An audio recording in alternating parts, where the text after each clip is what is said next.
Bom dia, queridos alunos do 7º ano. Primeiro, eu estou com muita saudade de vocês, né? A gente estava fazendo um trabalho bom, a gente estava já trilhando o nosso caminho na sintaxe e, infelizmente, essa pandemia do coronavírus veio parar a gente um pouquinho. Mas a gente não vai parar, a gente vai continuar tendo aulas online, um esquema que a coordenadora está preparando. Mas hoje nós já vamos começar a nossa primeira aula, tá? O 7º ano, a apostila 1 do 7º ano começou com uma revisão do ano passado, as classes gramaticais. Então, nós estudamos no módulo 1 o substantivo, artigo e o adjetivo. Coisas que ano passado, no 6º ano, nós estudamos o ano inteiro classes gramaticais. Eu não acredito que haja dificuldade, né? Substantivo, tudo que nomeia. Artigo acompanha o substantivo, generalizando ou especificando. E o adjetivo é o que vem caracterizar o substantivo. Bom? No módulo 2, nós estudamos numeral, interjeição e verbo. Numeral nós temos, indica a quantidade. Nós temos 4 tipos de numeral, não é? Numeral ordinal, cardinal, multiplicativo e fracionário. A interjeição é uma classe gramatical que expressa as emoções, saudade, dor, alívio. Nós estudamos bastante também. Verbo. O verbo ele vem exprimir ação, estado ou fenômenos da natureza. Temos os tempos verbais, os modos verbais, as conjugações verbais, as formas nominais, as formas simples, as formas compostas do verbo. Mas isso a gente vai estudar mais à frente. Depois nós tivemos no módulo 3 a locução adverbial e as circunstâncias dessa locução adverbial. No módulo 3, o advérbio e a locução adverbial. O que é o advérbio? Advérbio é uma palavra que vem junto ao verbo, ao adjetivo ou a outro advérbio, dando circunstâncias a isso, tá? O que são as circunstâncias? Vocês estudarem, nós sabemos bem. Advérbio de tempo, por exemplo, é aquela expressa tempo. Ontem, amanhã, à noite, à tarde, locução adverbial. 2 ou mais palavras com o valor de um advérbio também, tá? E as circunstâncias, são várias circunstâncias. Modo, tempo, lugar, instrumento, companhia, meio, negação, afirmação, tudo isso na apostila no módulo 3. E nós já fizemos exercícios, já passamos por tudo isso. No módulo 4, nós temos o grau e as circunstâncias adverbiais novamente, tá? O grau do adjetivo, a gente tem o de superioridade, de inferioridade. E no módulo 5, nós chegamos propriamente ao verbo, né? Módulo 5. Verbos irregulares, o conceito, os tempos simples e os tempos compostos do indicativo. Então, foi até aí que nós conseguimos chegar. Estudamos tudo isso. Eu fiz um quadro para vocês. Eu marquei a apostila com vocês, tá? Dizendo o seguinte: verbo é a classe de palavra que expressa uma ação, um fenômeno natural ou introduz um estado, como eu já havia dito. Os verbos, eles têm 3 conjugações. A primeira, a terminada em AR, segunda em ER ou OR. Por que OR? Porque vem, a nossa língua neolatina, vem do latim, e no latim o verbo por era poer.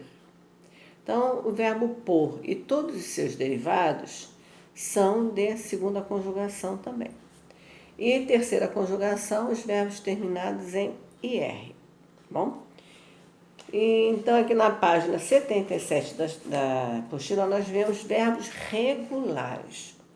Verbo regular é aquele em que o radical e as terminações não mudam, as desinências não mudam também. Então, radical, por exemplo, do verbo cantar, né? O radical, como é que a gente acha o radical? Tiramos a terminação AR, de primeira conjugação, ficou cante, C-A-N-T. Esse é o radical do verbo cantar. Então, nós teremos esse radical em todas as conjugações, em todos os tempos verbais, tá? Já o verbo irregular é aquele em que há mudança. Por exemplo, também vimos bastante os verbos dançar, por exemplo, né? Tem com C cedilha e tem sem C cedilha. O verbo medir, eu tenho. Eu meço no presente do indicativo. O radical seria MED e passou para MEC cedilha.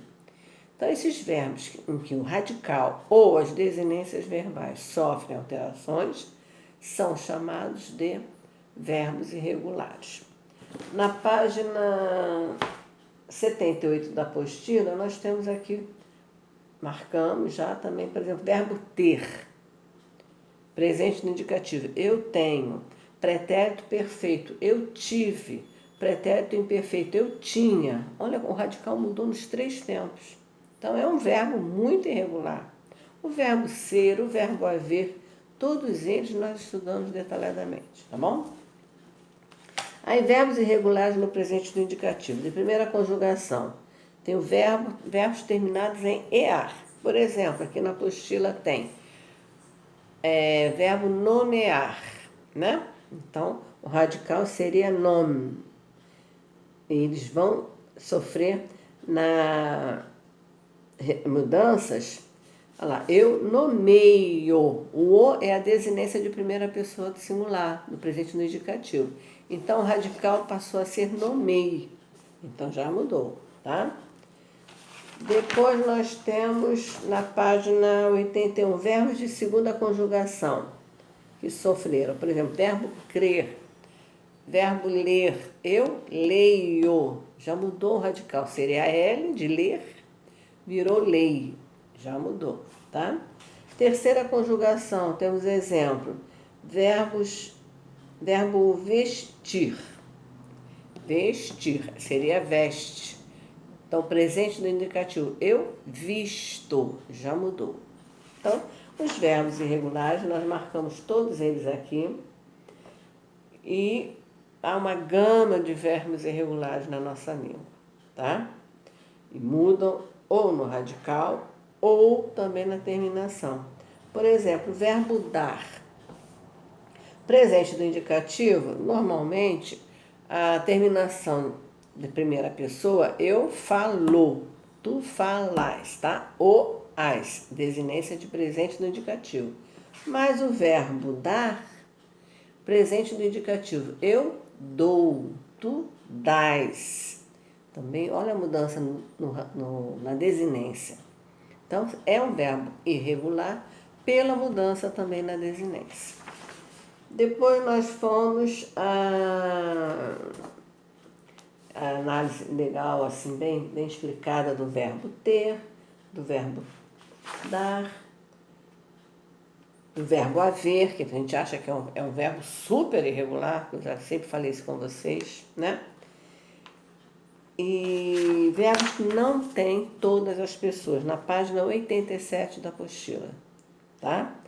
Por exemplo, nós chamamos esses verbos de verbos defectivos. Por exemplo, presente no indicativo, verbo reaver, tá? No presente não tem verbo a primeira pessoa, mas no pretérito perfeito tem.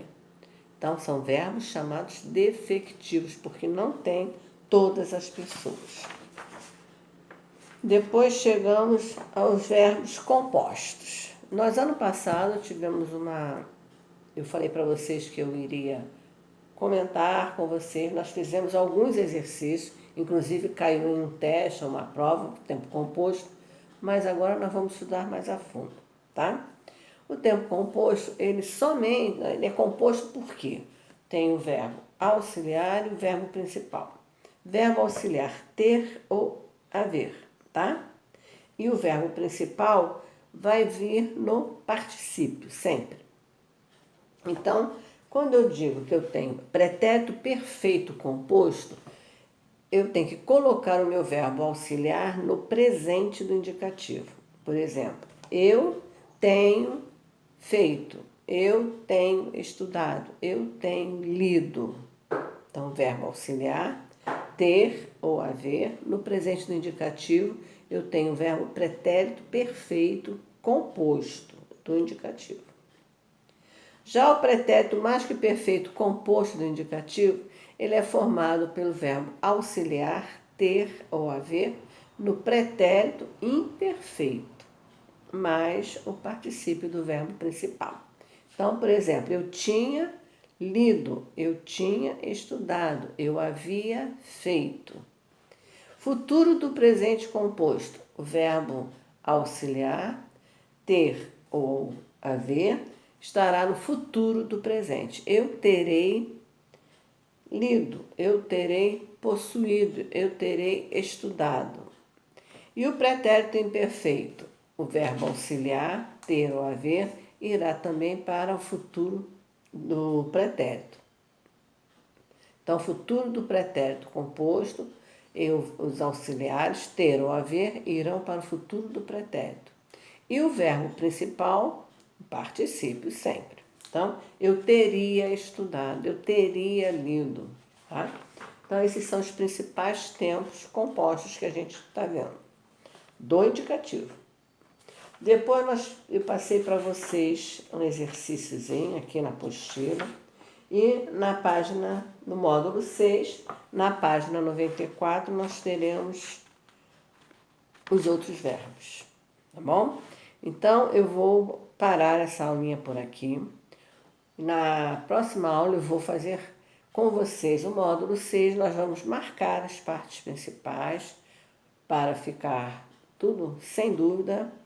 E no aplicativo, tá? No Maestro, no aplicativo plural, no Maestro, nós teremos algumas questões sobre os verbos no módulo 5, tá bom? Então, eu vou contar com a presença de vocês, vou contar que vocês farão os exercícios e que já peguei o gabarito e peguei o relatório do PH2. Por favor, não deixem de fazer os PHs também, porque eles são importantes para vocês treinarem e verem como vocês estão, tá bom? Então, conto com vocês. Façam os exercícios em casa, não saiam de casa, todo mundo quietinho, fazendo exercício. E a próxima aula a gente se vê novamente, tá? Obrigada, beijos, queridos. Fiquem com Deus, tá? Tchau.